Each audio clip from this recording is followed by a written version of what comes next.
विश्वेश्वराय महादेवाय त्र्यंबकाय त्रिपुरांतकाय त्रिकाग्निकालाय कालाग्निरुद्राय नीलकंठाय मृत्युंजयाय सर्वेश्वराय सदाशिवाय श्रीमान महादेवाय नमः।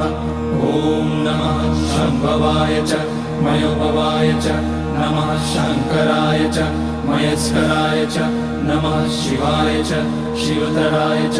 ओम त्र्यंबकं यजामहे सुगंधिं पुष्टिवर्धनम् उर्वारुकमिव बन्धनान् मृत्योर्मुक्षीयमामृतात्।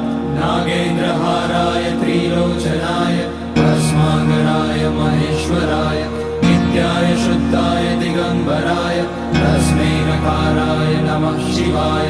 मंदाकिनी सलिल चंदन चर्चिताय नंदीश्वर प्रमथनाथ महेश्वराय मंदार पुष्य बहुपुष्य सुपूज्य